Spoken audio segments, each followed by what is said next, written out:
Agora a parte boa, vamos para o hands-on de VPC. Então já no console logado, vou procurar por VPC. No menu esquerdo, vamos acessar suas VPCs. Depois disso, no botão laranja, criar VPC. Massa. Primeira coisa que eu informo é o meu nome. Meu nome não, né? O nome da minha VPC. Demo VPC. Isso aqui é um detalhe, você é livre para colocar qualquer nome. Um detalhe, existe um recurso chamado VPC e muito mais. Foi lançado nos últimos anos. Ele serve para facilitar a criação de VPCs. Então ele vai proporcionar para a gente já a subrede, a tabela de rotas, o Internet Gateway, tudo configurado bonitinho. Mas para a gente que está estudando a AWS pela primeira vez ou está revisando, é importante fazer isso aqui na unha para entender as coisas por debaixo dos panos, né, como funcionam. A partir daí, aí sim, a gente pode utilizar um recurso que automatiza alguma coisa para ganhar tempo. Beleza, informei o nome da minha VPC, agora eu vou informar o endereçamento da minha VPC.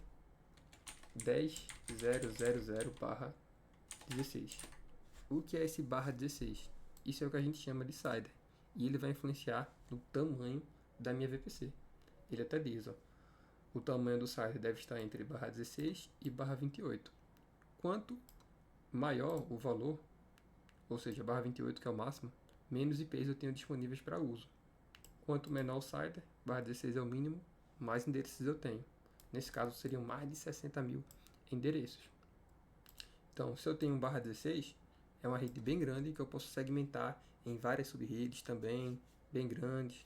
Enfim, uma subrede pública, se eu quiser hospedar, por exemplo, um site que eu preciso expor para a internet, né, para as pessoas acessarem ele, ou um banco de dados, eu coloco em uma subrede privada, porque eu não exponho para a internet e garanto a segurança, enfim. O CIDR vai determinar o tamanho da minha VPC.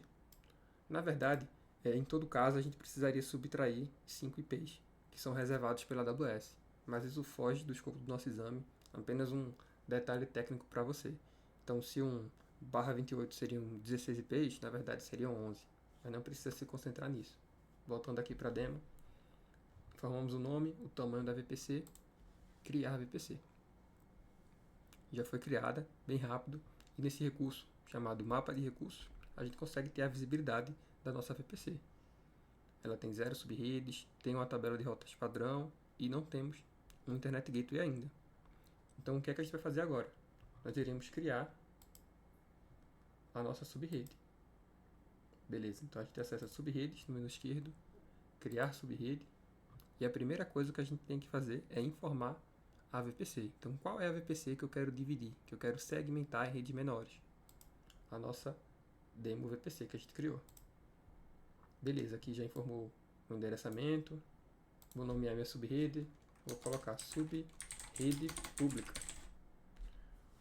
Aqui eu posso escolher em qual AZ eu vou criar essa subrede. Eu expliquei durante as aulas que a VPC ela atua no nível da região.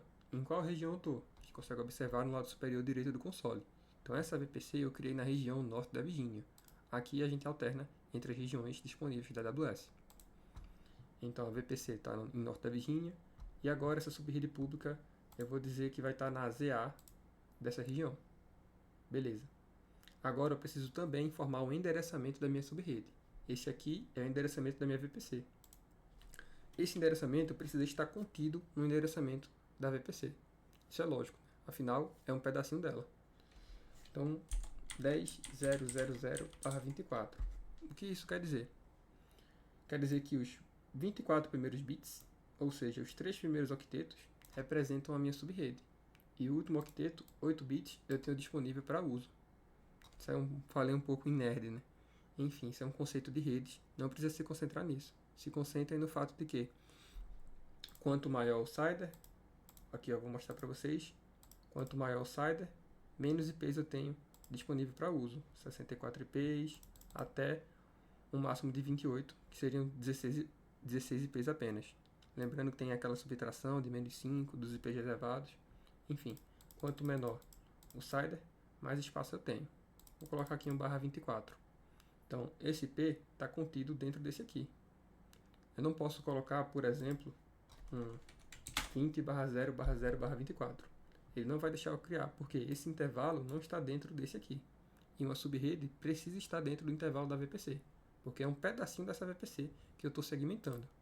Olha aqui, ó, esse CIDR não está dentro do endereço da VPC, ele nem deixou eu criar. Agora, se eu colocar um 10.0.0/24, aí sim eu já consigo. Posso até colocar aqui um 1, para ficar mais evidente a diferença dessa subrede para a próxima que a gente vai criar. Então, criar subrede. Boa, criamos. Criar subrede novamente. Vou selecionar a demo VPC. Dessa vez será uma subrede privada. Aquela nós criamos na VPC, na AZA, essa será na AZB. Endereçamento 10.0.20/24. Por que eu não posso criar com um aqui? Porque já existe uma subrede utilizando esse endereçamento. E não pode haver sobreposição de rede. Se eu tentar criar, ele não deixa. Olha aí. Se sobrepõe a uma subrede existente. Então, só vou trocar aqui o terceiro octeto e já vai dar certo.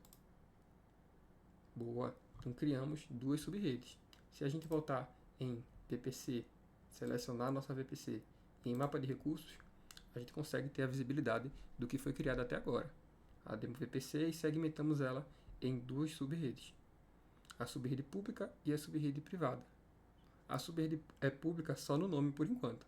Quando uma subrede é de fato pública? Quando existe uma rota apontando para um Internet Gateway.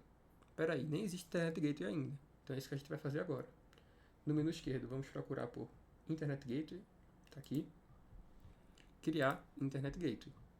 Aqui a gente vai nomear ele, meu IGW, que é a sigla, por exemplo, e vamos criá-lo. Uma vez criado, a gente tem que associar ele a uma VPC. Vamos associá-lo à nossa demo VPC. Associar Internet Gateway.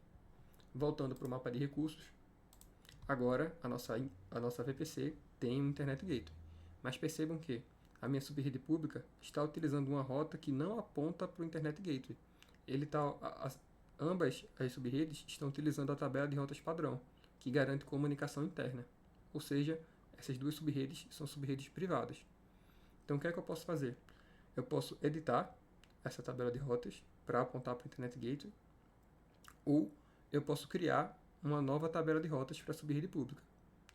É preferível dessa forma, porque se eu editar essa daqui, e as duas estou utilizando ela, essas duas subredes vão virar públicas. E eu não quero isso, eu quero uma subrede pública e uma subrede privada. Então agora a gente acessa no menu esquerdo, tabela de rotas, criar tabela de rotas, e aqui eu vou nomear tabela de rotas pública. A qual VPC pertence essa tabela de rotas? A demo VPC. Criar tabela de rotas. Criada, ações, editar associações de subrede. A gente criou o Internet Gateway e associou a VPC. A gente criou uma tabela de rotas e a gente precisa associar a uma subrede. Qual das duas? A subrede pública. Salvar associações. Novamente, em mapa de recursos, a gente consegue agora observar que cada subrede tem sua tabela de rotas. Mas a gente trocou 6 por meia dúzia, porque ambas as tabelas de rotas só garantem comunicação interna. Vou mostrar.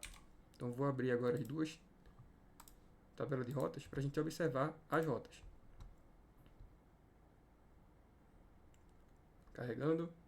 Essa é a tabela de rotas pública. Percebam que aqui são as rotas. Alvo local, destino, o endereçamento da VPC. Isso quer dizer que só existe comunicação local dentro da VPC. O mesmo vale para a segunda tabela de rotas. Então, para essa subrede pública se tornar de fato pública, o que a gente tem que fazer aqui? Adicionar uma rota.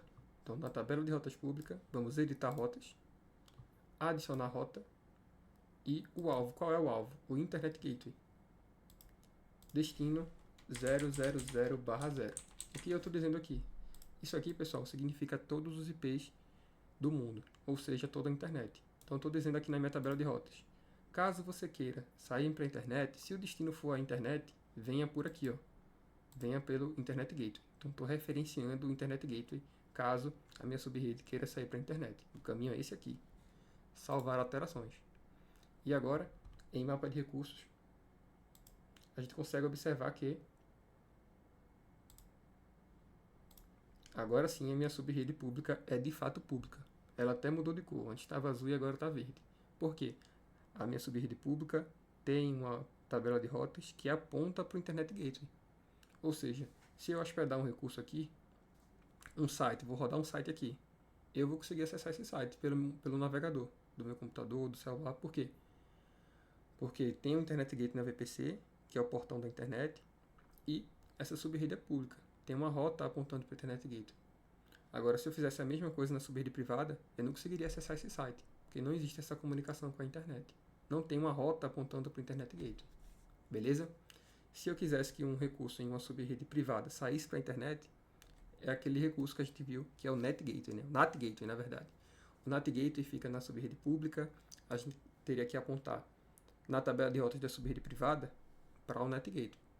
NAT Gateway, aí sim, a gente consegue solicitar uma atualização para a internet, etc. O exemplo que eu dei na aula. Beleza? Então, por enquanto, é só. Na verdade, eu só vou fazer uma pausa rápida e vou te mostrar o recurso VPC e muito mais, como é rápido de provisionar tudo isso aqui que a gente fez através dele. Então, novamente aqui em criar VPC, dessa vez eu vou selecionar o recurso VPC e muito mais. Vou colocar aqui o nome tudo padrão. Eu posso selecionar o site da minha VPC, o endereçamento. Eu posso escolher se isso vai ficar em uma AZ ou em várias AZs. Vou colocar duas AZs.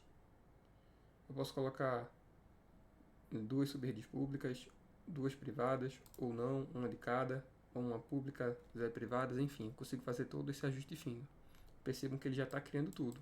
Ele vai criar VPC, vai criar subrede, vai criar tabela de rotas, o Internet Gateway. Beleza? Aqui a gente consegue personalizar o endereçamento das subredes. Aqui ele já veio um aqui padrão. Eu poderia, inclusive, configurar aqui o NAT Gateway que a gente falou. O NAT Gateway é o recurso que permite que a minha subrede privada saia para a internet com segurança, sem expor os recursos. Então aqui eu posso criar VPC. Percebam como é rápido. Ó, a gravação já está com 12 minutos. Em 10 minutos foi criando a VPC de forma manual. Se a gente utilizasse esse recurso de VPC e muito mais, durou 10 segundos. Então, 30 segundos para preencher os campos, mais 10 segundos esperando, menos de 1 minuto a gente já provisiona tudo isso. Olha que massa.